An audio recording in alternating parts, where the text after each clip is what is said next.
Welcome to another Green Story, the podcast that tells inspiring tales of fashion and sustainability. I'm your host, Birgit Luik, a Dutchie who's excited to take you on this journey. Each episode of this podcast is an adventure in exploring the intersection of fashion and environmental responsibility. We'll share stories of the bold and the beautiful, with change makers who are shaking up the industry with their passion for all things green.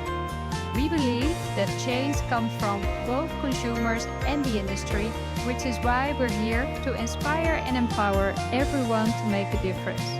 Whether you're a seasoned eco-warrior or just dipping your toes into the green waters, we've got practical tips and creative ideas for you to try. This episode is part of the Changemaker series that celebrates the visionary entrepreneurs who are leading the way towards a better world. Today we are joined by Steef Fleur, the founder of Billie Wonder. She is an entrepreneur who is on a mission to reduce waste and make the world a better place. Steef and her team at Billie Wonder have developed washable diapers and essentials that are not only functional, but also beautiful to look at. These products are so well made that you won't want to throw them away. Their goal is to create products that the planet is happy to take back, and they are doing just that. In this episode, Steef will share with us her journey to creating a sustainable business and how she is making a positive impact on the planet.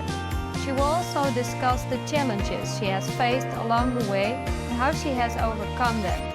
We will learn about the importance of sustainability in today's world and how we can all make a difference.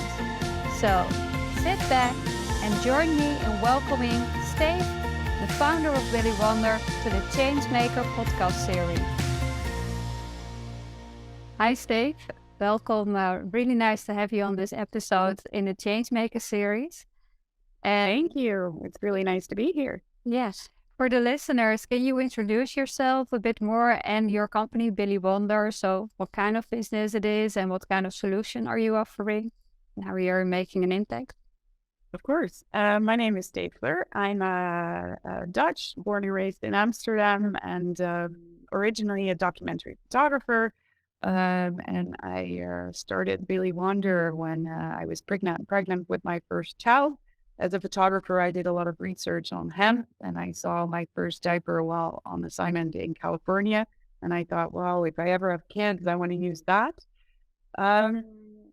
That turned out a bit more difficult than I thought it would be once I was pregnant. So I thought I'm going to make a difference by showing that washable diapers are a beautiful product and they're actually easy to use. So we launched Billie Wonder as a reseller of existing brands of washable diapers in 2018. And along the way, I realized, hey, I think the system, we can make the system a better system so that it works better for all parents. I think the aesthetics can be slightly different. And I think we should make it from hemp, as hemp is the most regenerative raw material that you can use for textile.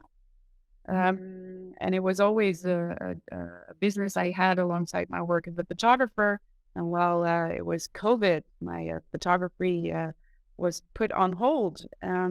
So I thought, okay, now it's the time to actually kick it off and start with this idea that I have in my head.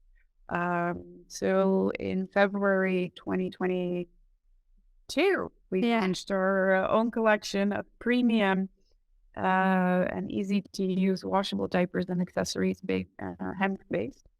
Yeah, and it took immediately off because, I can see on socials that like a lot of parents use them and they're really happy about that they can make an impact in both ways, like having the best product for their little babies and also doing something for the planet. So that's really nice, of course.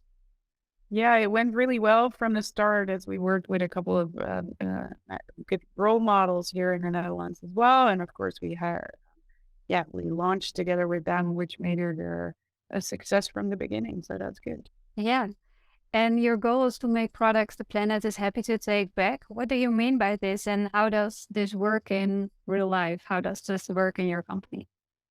Well, it's like Paul Hawken, the author, said, we take life at the core of every act and decision we make. And as a small enterprise, that's hard, especially hard to do that from the beginning and really in every decision we make. So, for example, washable diapers consists of two components. It's always a water resistant and an absorbing layer. Right now, the absorbing layer is hemp based, as we're too small to actually create 100% hemp fabric for that. That we make it in a blend with organic cotton for now, and we wait until we are big enough and the industry is far enough to actually innovate towards 100%. But yeah, in that case, the planet will be already happy to take it back, as usually it's made out of bamboo, which the happy is also the planet's happy to take back. But in the midst, there's always a microfiber layer, which is not so happy for the planet. And then our outer layer, so the water resistant layer right now, is a pool fabric, and that is something that we can recycle as well. But in the long run, we want to make into a more regenerative material as well. Yeah, so that's along when you grow the business, then there's like certain other things that will improve the product, but also like that it's more in line with the mission that the planet will take it back. Yeah. So it's baby steps from the beginning. And if we want to make all products 100% natural, we could not start right now. So right now it's all about gaining traction and making parents familiar with the product and the benefits for them as a parent and for their child and for the planet, because that's all the benefits they have for those three components. And then along the way, when we grow bigger and also the industry is further, then we're gonna innovate. Yeah, nice. And also, like you talked about the parents, that because they have to become more aware that the washable diapers are a great alternative instead of the disposable. Because what is the impact that you make with choosing for washable diapers instead of the disposable?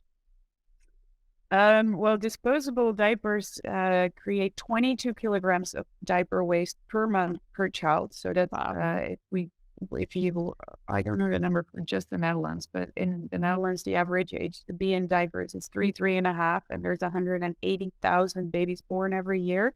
So that's quite a lot of waste. Yeah. Worldwide, it's approximately 4 billion kilos of diaper waste every year. Wow. And that is also, for all those diapers, you need new raw material. So we take that waste down.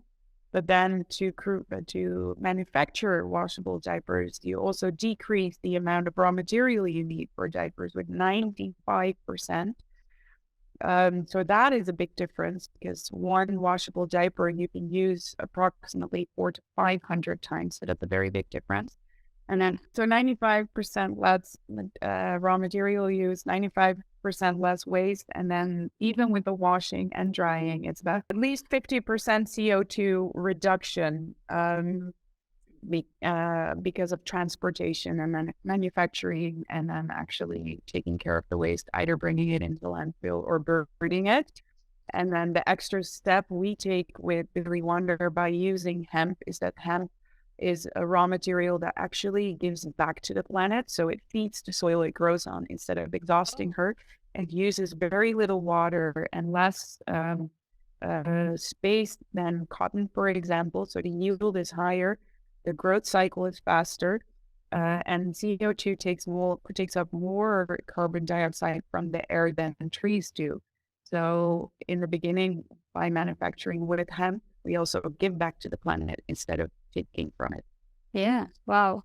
And from the consumer perspective, because I think I've read that if you use washable diapers, that potty training is going even faster. So that's also an advantage, of course, for the washable diapers instead of the disposables. To me, it's a tremendous advantage. I mean, my Yes. business is in diapers, but there's only one thing better than washable diapers. That's no diapers at all. So yeah, kids that will get potty trained 1.5 to 2 years faster with washable diapers. We help you do that. We work together with a potty training app for this. Oh, Um, and so, yeah, my children were potty trained with 20 and 21 months, which means that I've changed less diapers for my two children than the average parent here in the Netherlands changed for just one. yeah, wow. That's amazing. I think that's almost the big, how do you say it, big advantage for choosing Yeah. disposable, or not disposable, washable diapers, of course. And Um, it's a huge benefit, but it's also in the long run. And people tend, especially in the early months of parenthood, with sleep deprivation, with breastfeeding that's difficult, with all the new things that comes toward you, they tend to choose for the short term solution, which is yeah, disposable ones. Um, and then an extra thing would be washable diapers. So we advise parents not to start in the first days, but wait until everything is more or less settled a little bit and then take your time to get used to it. Takes about 2 weeks to get used to it. And within a month, you don't know any better. And yeah, it's literally the same amount of work as disposable. yeah. So that's like a mindset change also for as Yeah. a consumer, that you have to do like a different routine. Because can you explain a little bit more about the routine that is different for washable? Of course, of course. Yeah, I'll show you the product as well as we're filming. So, Yeah, but I'll talk through it when people are just listening. So, you have a washable diaper, and I already said it consists of two components. It's always a water resistant outer layer, and it's always an absorbing inner layer. yeah, And on top of that inner layer, you get a liner, and that liner actually catches the solids. So once you have number twos in your diaper, you dispose them together with the liner. So in the diaper that goes in the laundry machine, you won't have any solids anymore. oh yeah, And then the diaper itself goes into a bin with a net. And then once it's time to wash, you would just pull out the full net. So no scrubbing, no rinsing, no soaking. That's all unnecessary. You just literally take out the full net and put the full net into the laundry machine as the laundry machine washes out the diapers. So the difference is that you walk with the net to your laundry machine versus with your plastic back to the bin. That's the yeah, difference. that's the difference. Yeah, and then you do a short cycle of 15 to 30 minutes on cold water, as cold water washes out the proteins better. And then once you have done that short cycle, you can add your regular laundry to the machine. So it's actually only that 15 to 30 minute cycle extra, and that twice a week if you do full-time washable diapers. Yeah, And then you do a full cycle of laundry, which is important because those diapers need water to actually get really, really clean. And I think one full cycle uses the same amount of water as it takes to produce 3 disposables. So I have a lot of people that say, oh, but it's water is not good. No, it's true, but you need water to produce disposables as well. And then you can put the absorbent fabrics in the tunnel dryer if you want to, or you line dry everything. And then you just put it back in your cabinet, ready to go for the next round. and that's just it. And can you maybe just show it one more time, like the product, because Yeah. it's so nice. The aesthetics is like really cool. If you see this baby is wearing that, you're like, ah. Yeah, Yeah, and that was one of the things that I mean, I love the product straight away from the beginning, but the aesthetics were always very focused on children. yeah, And yeah, my children were out of diapers by the time they were 20 months, so they never noticed what pattern they were wearing. And I was the one that needed to change that. And I thought, I want to have something that I actually like. yeah, I kind of want to wear. And you make the changing into kind of a little moment for you and your child. I yeah, mean, yes, one change takes approximately 30 seconds more with a washable than it takes with a disposable, but it's 30 seconds that you spend extra with your child. You change 5 diapers a day, so it's 2.5 minutes extra a day. yeah. And yeah, and I don't know, it felt like a little party because they were beautiful products. Yeah, yeah. I'm really visual, so I always look for nice products and things that just look really beautiful. And yeah, this is a product that certainly is. So I can totally agree with you on that point. from the business side perspective, was it hard to set up and fund a sustainable business? Phew. Yes and no. So Oh. funding is always difficult. I mean, you have these perfect success stories. A couple of weeks back, I heard a story from someone that was watching a football match in the stadium and was talking to the guy next to him about this product idea he had. And the guy said, "Wow, this is really cool. I want to invest €1 million in that." And they went. Wow. But On the those are football game.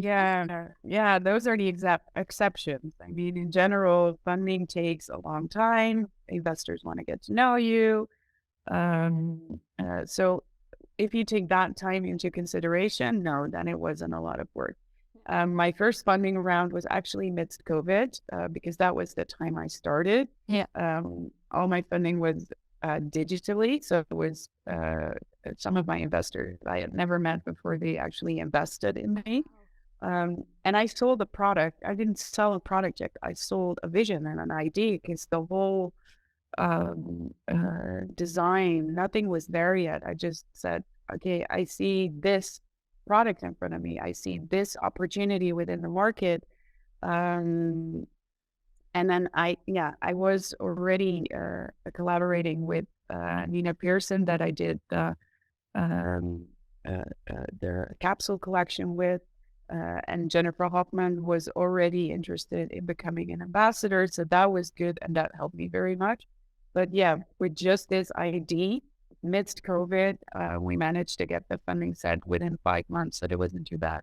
Yeah, no, exactly. And you've chosen for like immediately the investors, and because I spoke to another founder from Lois Lee, and she said, well, I specifically chose for crowdfunding because then I immediately had the clients that I can have that they're willing to try my product, and if I can see if there's a market fit for my product. But you, Yeah, I think crowdfunding would be a very good opportunity for us in the long run, but especially when we were selling an ID that was slightly more difficult. So we went for angel investors, and for me, it's either or. We are not going to do both because it's a lot of work, it's a lot of marketing. And I think once the product Washable Diapers gains more recognition, it would be a very good chance for us to do another round with crowdfunding as well. But it was such a small product, such a niche market. And then there's a lot of people that probably are not in diapers anymore that still want to invest in the company. So with crowdfunding, you miss those. yes, of Um, course, yeah. so I have two investors that use my products, which is really great, but all the other ones are not necessarily in diapers. No, but they just think like, yeah, it's amazing idea, and of course, like they see the vision and yeah, the product market fit as well as the sustainability, of course, from the products. Yeah. You also said that you work with role models, like in the Netherlands, they're kind of famous. It's like or not kind of, they're famous. Jennifer Hoffman and Nina Pearson. They're both online. Yeah. Was that right from Yeah. the start that you worked together with them? Yeah, more or less. Nina Pearson, I knew for a while already through the initial Billie Wonder that was the reseller. And then we talked, we had a really good click, and we said, yeah, probably we'll do something once, but we don't know what, and we don't know when. Yeah. And then when I was raising funding, she announced that she was pregnant with her third child. So I sent her a message and said, hey, this is what I'm working on. And she said, oh, this is so cool. Can I do a collection? I was like, yeah, sure. Jennifer Hoffman was using our diapers already when I was setting up the plans to create our own collection. And along the way, she said, I really believe in your mission and your vision and you as an entrepreneur. So I want to help you set this up. And then once our own products came, was one of the best reactions we had.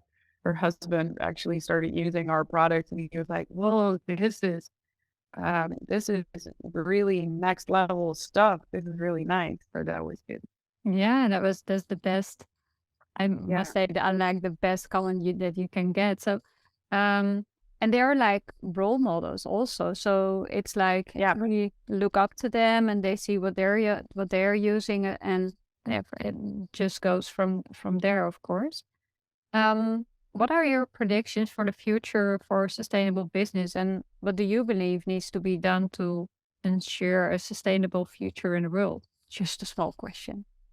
Just a small question. Well, it starts with the mindset and it Yeah. starts with the consumers. That's one thing. But I think also the government has to play a very big role into this, um, uh, into taxing more single-use products higher. For example, having people pay for the trash they make. Um, Like an added tax, like for if you're using like disposable products. Yeah. Yeah. Yeah. So 8% of our domestic waste consists of diapers. That means that 8% of all the tax or of all the trash tax that we pay in the Netherlands is actually diapers, but not everyone is in diapers. So I think the ones that create that trash should actually pay for it or get, for example, subsidy to use washable diapers. Yeah. Same thing counts for other products that you produce. We're gonna ban straws, but yeah, that's just the start. Yeah. Yeah. It's a teeny tiny single use product, Yeah. and uh, it should be bigger than that. Yeah. So awareness from the consumers and we as companies have a responsibility in that, but I think there's also a big responsibility with the government. Yeah. And is it like that you have like, I don't know, but maybe with all the sustainable companies that together you negotiate with the government or how does it work? We talked to the government, Yeah. yeah. So there's meetings about producers' responsibility. They tried to set up for several products. They do it for the textile industry, and they're working on one for diapers right now. And we're a part of that stakeholder group. Yeah. Yeah. Yeah. That's of course really important. Yeah. Do you have like a piece of advice for people who want to start a sustainable business because they think they have like the solution for already existing product or like a new idea? Well, the best advice is talk to as many people as you can, get advice from as many people as you can, get someone to coach you along the way. I think it's very important. Um, and validate your idea with as many people as you can. As a photographer, I set up quite a lot of projects where I always had to drag on the ideas that I had, and I couldn't get them off the ground. Some of them did, but some of them didn't as well, and I put a lot of effort in it. But in hindsight, now know that from the responses that I had from other people, those weren't the best ideas to set up for a project. And with Billie Wonder, I had the contrary. Everyone I told about my ideas and my plans, they all got energized and said immediately, "How can I help?" Um, so that validation, I think, is very important. Yeah, validation has a feedback like, okay, this is my vision, this is my idea, this is a product that I have in mind. What do you think? And Yeah. what kind of people do you ask? Because I don't know. I think it's a difference if you ask like friends or if you're in your inner circles, because sometimes people are like protecting you, like, oh, you shouldn't take the risk, and what are you gonna do? And it's like, Yeah. One important thing as well is being crazy enough to jump, because if you're crazy enough to think you can do it, actually can with a lot of hard work and effort, and don't be afraid to fall, because it's super cliche, but the more important part is getting back on your feet. I talk to many people, and it's also different in the phase that I'm in. I mean, initially, I talked to the clients that I already had, my friends and family. I talked to. I mean, if they want to invest time or money in your ideas, then that's already a really good sign. But I hired a really good business coach that helped me set up the first pitch deck that I had. Right now, I have people that advise me on my strategy, my go-to-market strategy, my finances, for every subject, there's someone better at it than myself. So I ask them for help. And for some people that is hard to do because they Let's see it go. as a strength. But yeah, but not everybody does that. So yeah, that's it. No, I think like Very it's like important. yeah, it's really important. I think that's the best thing you can do because if you're holding on to everything, then your company cannot evolve and you cannot keep up with the growth, of course. What's next for Billie Wonder? What can we expect in the near future? Well, we're going into retail. That's the plan that will launch there. We're working on setting up a system for daycares as well, so that they can start using washable diapers there. And we're working on some side products for mothers and babies that we can we can help them with in their daily life based on hemp, of course.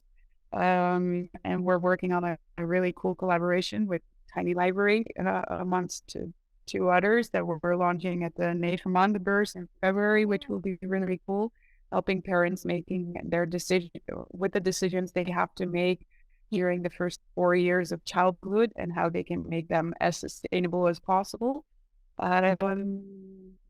So yeah, lots of things going on, lots of cool new collaborations coming up as well that I'm very proud of that I can't tell much about yet. Yeah. But yeah, that will be really nice. So actually, we just have to keep an eye on like the social accounts because where can we follow Billie Wonder or where can we shop the great products? Well, right now we only sell through our own web shop, and you can rent our products with Tiny Library as well. We're launching soon with Washable. That's a children's concept store in Waldorf. And we have two coming up here in Amsterdam as well. And we're hoping to be in more or less 20 stores before the summer here in the Netherlands, smaller concept stores. We're working on getting ready for the larger retail too. So hopefully you can find us everywhere soon. Yeah. And then, yeah, if you're more business-wise interested, I would say follow us on LinkedIn. You can follow me on LinkedIn as well, where we share all the steps that we take. And yeah, interesting podcasts like these that come up, we share here as well. That tells more about our journey. Yeah, well, that's great. And thank you so much, Steef, for your time and for this interview. It's really nice to hear your perspective on like building a sustainable business and how did you do it, and also the advice that you give for other entrepreneurs, but also like the advantages of using your product, of course, but also like what impacts that you can make with choosing. And also like what I really like is that you're really open and honest that you say, okay, maybe it's not the best if you just had your baby, just be calm for like a few weeks and then afterwards you can start using the washable diapers. And I think that's really fair, and people and consumers notice that they're not like really aggressively marketed by it. So yeah, thank you so much for your insight. And yeah, I think that you're like a perfect example of a sustainable business and a change maker, and therefore, of course, I interviewed you. So yeah, thank you. Oh, thank you. Thank you for the conversation. It was really nice to have, and good luck with all the others. And I'm very keen on listening to that.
door het af te stemmen kun je het gewoon ook echt aanpassen.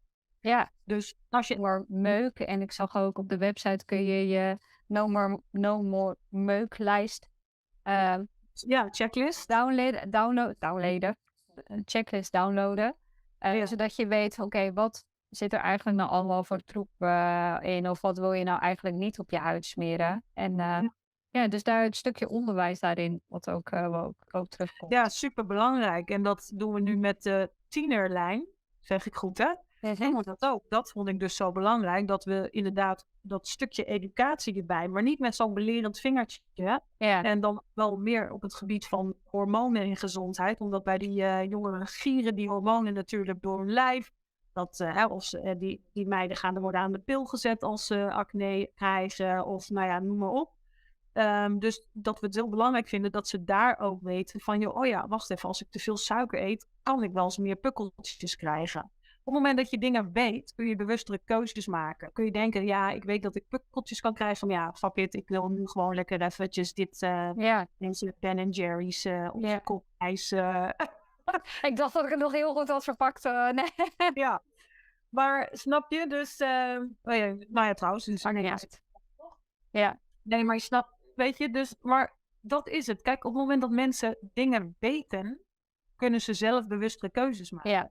Als zij weten waarom ik zeg, je moet geen hyaluronzuur smeren, maar je moet het innemen, dan kunnen ze een bewustere keuze maken. Kunnen ze nog steeds voor kiezen om dat wel te doen of niet. Of retinol, wel of niet. Of geen, wel of niet. Ja. Maar ik wil dat eigenlijk, realiseer ik nu ik dit zo met jou zit te bespreken, het zijn keuzes. Je moet keuzes, je moet het weten, zodat jij voor jezelf kan denken, oké, zit wat in. Maar ik ga toch voor de retinol, want ik wil toch dat snellere resultaat. Ja. Of ik neem toch hyaluronzuur op mijn huid, want ik merk toch dat mijn huid plumper wordt. En ik weet dat het op de lange termijn het kan uitdrogen. Maar ja, dat vind ik nu even niet zo belangrijk. Ja, dus dat is eigenlijk op korte termijn. Dus, en dat vind ik dus ook wel mooi. We kunnen weer terugbrengen naar je crowdfunding. En je had ook kunnen zeggen, ik ga voor het sneller, voor het geld nu nog een groter bedrag dan €10.000 met een investeerder. Maar daar heb je ook bewust, omdat je denkt, voor de lange termijn, ik wil eigenlijk ook die stappen, zodat je bedrijf met je mee kan groeien en die visie daarin behouden.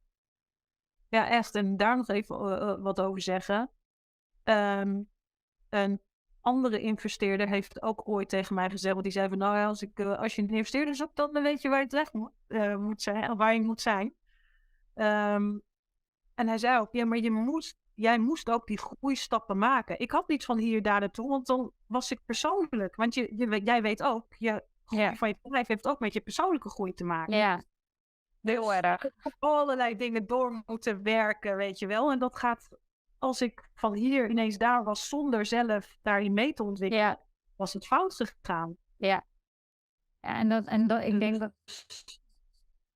Ik denk dat het ook een andere manier is van een bedrijfsvoering. En wat je vaak bij start-ups zit, die zitten er misschien ook met een andere drijfveer in. Hè? Die willen het bedrijf zo snel mogelijk, niet allemaal hè, zo snel mogelijk, zo groot mogelijk, omdat ze misschien de droom hebben om het uiteindelijk te verkopen en niet om dat bedrijf voor altijd bijvoorbeeld te hebben. En dat is een hele andere intentie waarmee je dan begint, waardoor je misschien wel sneller natuurlijk voor het grote geld gaat. Omdat je dan kan zeggen, ja, maar kijk eens hoeveel marktaandeel we nu hebben en binnen zo'n korte tijd. Ja, dat is het hele... Maar weet je nog, ook bij Michael Pilarczyk, dat op een gegeven moment die vriend van hem kwam vertellen over, als je een bedrijf wil verkopen, hoe je het verkoop klaar kon maken. En ik zat daar ook te luisteren en ik dacht, Ja, hoezo dan? Ik ben echt gestart, ik wil dat helemaal niet, weet je wel. En, ik zat ook een beetje onderheen te kijken. Dit zijn toch allemaal mensen die allemaal hun eigen bedrijf hebben. Waarom zouden ze het willen verkopen, weet je wel? Ja. Ik deed dat echt niet. Dus ik heb daar ook niet zo goed naar geluisterd toen. Nee, dat weet ik. Ja. Dus grappig was dat. Maar dat is het. Weet je, ik zit daar... Ja, ik ben dat anders start. Het is echt purpose-driven geweest. Ja. En het is het eigenlijk nog steeds. Weet je, het is nog steeds net even het andere verhaal ook aanbieden. En laten zien, dit is mijn kijk. En dit is vermoedelijk wat je huid fijner vindt om te gebruiken. Ja, exact. Ja, super mooi. Wat kunnen we in de nabije toekomst nog verwachten van Loysley? We hebben natuurlijk al gehoord over de body oil. Nou, waar ik ook al een tijd mee bezig ben, is ook weer, want we hebben natuurlijk dat holistische is de outer skin food. Dus dat zijn de producten die je smeert. Dan hebben we de inner skin food, dat zijn de supplementen. Nou, en daar ben ik ook al een tijd mee bezig met iets om te helpen hydrateren van binnenuit. Zodat ook mensen wat meer water gaan drinken, maar wel niet alleen maar gewoon water, maar wel met allemaal fijne stofjes, zodat dat van binnenuit ook nog weer goed is voor je huid en uiteraard voor je algehele gezondheid. Ja. Daar ben ik heel enthousiast over, maar we hadden het eerste sample, dat was zo smerig. Eigenlijk net als bij het collageen sample. Want in eerste instantie, nu zit het collageenproduct of de collageenbooster in de capsule. Ja. Maar ik wilde eerder een drankje. En toen heb ik dat eerste sample gehad. Toen dacht ik ook, dit drinkt iemand 1 keer, daarna nooit meer. Dus dat is handig. En dat hadden we nu, dit product weer. We hadden een sample en dan dacht ik, nee, dit is totaal niet wat ik bedoel. Nee, dus dat heeft echt ook even je tijd nodig. Daar zijn we ook alweer 2 jaar mee bezig. Dus dat duurt en dat duurt. En toen dachten we voorjaar dat we het zouden lanceren. En nu dachten we misschien nog in het najaar. En nu denken we, hopen we dan dit voorjaar. Maar ik zeg ook niet meer van, ik verwacht het dan. Die body oil wel, want dat is gewoon simpel. Maar dit is iets wat lekker moet smaken. En dus ja. Maar ja, we kunnen ons hart ophalen. Want waar kunnen we meer over Loisly vinden? Ja. Nou, we hebben de website loisly.nl. Die hebben we net redelijk vernieuwd. Ook echt alle producten helemaal uitgeschreven. Eigenlijk inderdaad uitleggen waarom en wat erin zit. Dus op loisly.nl en op Instagram, weet ik niet meer, Loisly. Volgens mij nog naast mij hetzelfde. Ja, Loisly Pure Skin Food. En we hebben dan nu ook die jonge meiden, jonge lijn. Ja, de tienerlijn. Tienerlijn. Lois Day. Dat is dan weer loisdayskin.nl. Dus, en die hebben we net gelanceerd. Ja, daar moeten we ook nog verder mee aan de gang natuurlijk.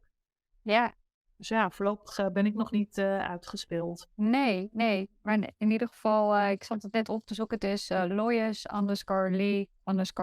Skin Food voor Instagram. En dan heb je dus inderdaad ook nog voor de tienerlijn heb je een aparte Lois Day. Ja, Lois Day Skin is dat volgens mij. Lois Day Skin, ja. Want dat is, Lois is de naam van jouw dochter en Day is de dochter van Vivian, toch? Precies. Mooi. En die lijn, dat idee had ik toen zij 12 waren. En nu zijn ze allebei 18. En nu is het net gelanceerd. Ja, want ik weet dat je dat toen al zou zeggen. En ik wil ook voor de jonge meiden wil ik ook een lijn hebben. Ja. Nou ja. Dus sommige dingen, het duurt even voordat dat zich helemaal ontwikkeld heeft. Ja. En dat de tijd er ook is. Ik heb ook altijd wel het idee dat alles precies op het juiste moment, zeg maar, gebeurt. En weet je, die kinderen dat het dan toch niet ervan kwam, was het toch niet goed genoeg. En nu is het dat we denken, nou, dit is leuk, zo is het. Mooi. Vertrouwen dat alles op het juiste moment komt. En soms kan het een beetje frustrerend zijn in het moment. Ik wil het nu. Maar dan je leert altijd met achteruit kijken. Dat je denkt, toen was ik er nog helemaal niet klaar voor. Dus bijvoorbeeld, inderdaad. Ja, mooi. Nou, dankjewel Debbie voor dit leuke en openhartige interview over jouw reis eigenlijk als ondernemer. Maar ook je visie voor het bedrijf en dat je dat echt vanaf het begin af aan, dat je die heel erg sterk hebt gehad. Dat dat ook voor heeft gezorgd dat je natuurlijk ook die crowdfunding bij elkaar hebt gehad. Dat je zegt van het investeren niet alleen in je bedrijf, maar ook in je eigen mindset. Zodat je zelf kunt meegroeien met je bedrijf. En dus dat we het bewustzijn, zeg maar, dat jij dat bij ons als de klanten, zeg maar, scherp wil maken. Maar joh, het gaat niet alleen hier iets erop smeren. Het gaat over het totale plaatje. Dus ook van binnenuit dat je daarmee bezig moet zijn. Want anders is het alleen maar nu korte termijn. En niet voor de lange termijn geschikt. Dus dank je wel dat je ons hierin mee wilde nemen. En ik zou oproepen, iedereen probeer een keer de Loisly, de travel kit die je daarvoor kunt bestellen. Ik ben in ieder geval een hele enthousiaste gebruikster ervan. En ik denk dat er heel veel met mij, ik weet dat er heel veel met mij zijn. En als je het gaat proberen, dat je waarschijnlijk ook wel voor de grotere sets gaat. Dus, dat is een beetje, we moeten ook een soort warning erop zetten. En als je verslavend bent, dan let op. het kan zijn dat je nooit meer anders wil. Ja, misschien is dat wel een goeie. Ja, precies. Goed zo. Maar jij ook super bedankt voor dit gesprek. Echt heel erg leuk. Leuke vragen. Dankjewel dat ik dat lekker kon gaan vertellen. Ja, Ja, heerlijk. Oké, top. Ik ga hem even uitzetten.